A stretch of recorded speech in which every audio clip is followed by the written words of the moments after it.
What's one of the most underrated game systems of all time? The Nintendo GameCube. I think it kicked ass. And here are my top 10 favorite GameCube games ever made.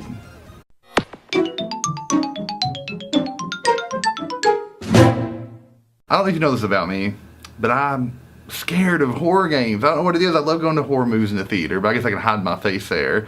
But scary games have always scared me. Coming at number 10, Eternal Darkness, Sanity's Requiem. I think I'm saying that right. Anyways, I bought it the day it came out. Super excited. A couple days of playing it.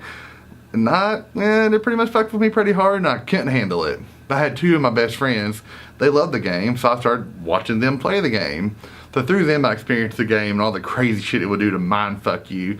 Like volume going up and down, making you think it deleted your save file and all the crazy shit that it made. Hats off to Silicon Knights on an incredible game. An overlooked masterpiece actually. That's number 10 for me.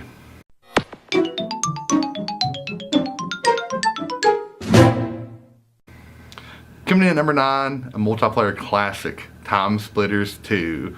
Holy shit, we played the hell of this game when I was younger. This is an early college years game for me, Time Splitters 2. We'd play 4-player split screen shooter, do so many customization options. It was an incredible game. Fun, quick campaign romp, but multiplayer was amazing. It was kind of like, I'm not going to say it's GoldenEye, but obviously it was like that for the GameCube to me and my friends. A shooter that was hilarious, crazy characters, hours of fun. I love Time Splitters 2.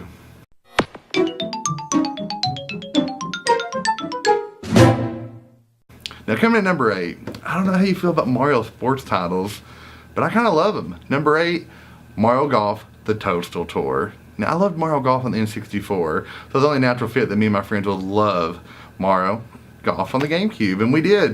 It was a great game. What can you say about it? It's Mario Golf. If you played it, you know what to expect.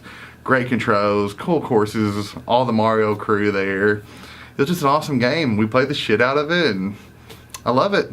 Sorry, Tiger. Mario's where it's at.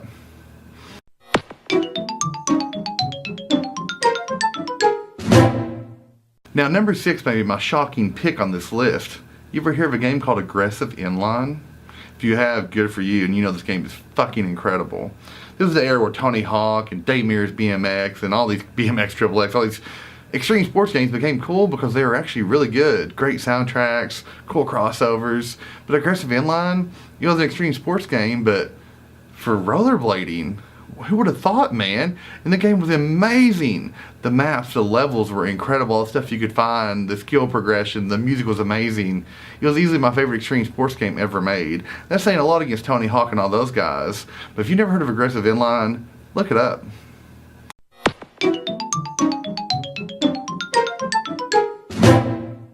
Alright, coming at number 6, let me tell you a story. I'm in college, 3 roommates. We're up all night partying, being dumbasses. That's what we do, you guys know.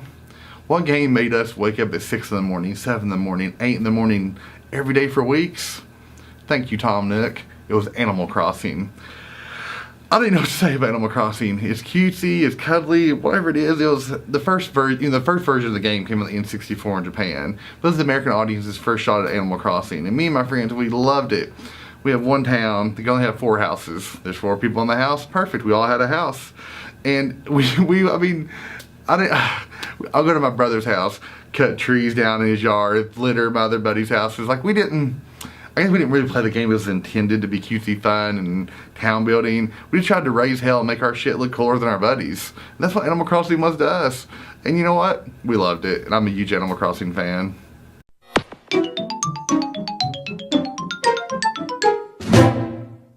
Alright, number 5 on the top GameCube games of all time, in my opinion of course, Super Mario Sunshine. Now, I really think Super Mario 64 may be the best game ever made, and I'll argue that in my N64 list. Sunshine, I loved it. It's incredible. I love the jetpack, I love the levels, I love everything about it. But there's some other heavy hitters on the GameCube that are going to make a game like Sunshine rise. It's kind of like Mario Odyssey on the Switch. It's a masterpiece, but unfortunately Breath of the Wild's there to be, I think, a better game. But let's get back to this list. Mario Sunshine. It's a masterpiece. I love it. I wish it would be remastered, remade, reissued or something. But for now, it's GameCube's awesome Mario game, and I love it.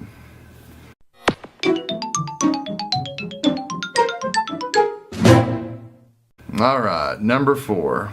It's cut to the chase. Legend of Zelda: The Twilight Princess. I was one of the cool kids who got a Wii the day it came out. I'm the guy, that was like November-ish when it dropped. I had to wait till December 14th, I believe it was, pick up my copy down at GameStop on the GameCube, which was a superior version of that game, Twilight Princess. I love it. I mean, after Wind Waker is that more mature Link, that going back to Hyrule, everything about it was incredible. Horseback fighting for the first time ever, it was just so good. I love Twilight Princess. I love the world. Good, real long, at the time, I think it was the first Zelda game at the time that kept like a game long of how many hours it took to complete. I think my first run through was like 54 hours, and on a Zelda game at that time, it was incredible. I love it, man. Of course, great music, great gameplay, a lot of new stuff to the series, a lot of classics coming back. You know, no offense to Wind Waker, but it was kind of nice to get off the water for a second.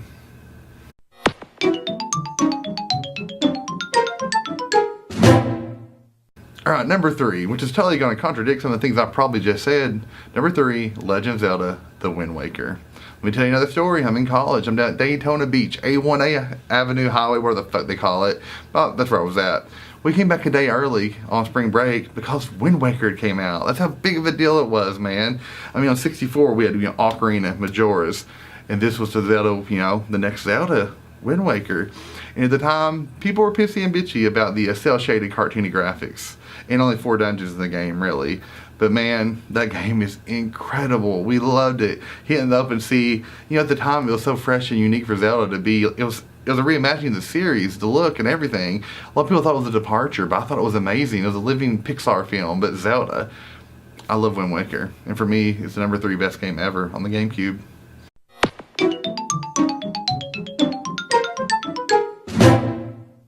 Alright, coming at number 2 is maybe one of the ultimate multiplayer games of all time. It has a cult following.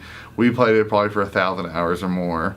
Once again, we had a GameCube in college. It was Super Smash Bros. Melee. For the record, Mewtwo, Pikachu, they were my boys. But anyways, and Dr. Mario and Sheik, but hey, that's beyond the point. But man, we had so many people come over, we play all the time, we save our stats, we just played all the time. We actually had high school buddies who would come over and we would just beat their ass. But anyways, what we would do is we would set up tournaments, which obviously that game had, and we would just throw in $5-10 to get in the tournament, and we would beat our high school buddies' asses off, and it would pay our electric bill each month. We did that for months, man. As long as one of the 4 guys in the house that I lived in, we won that tournament, our electric bill got paid because of Smash Brothers. Thank you.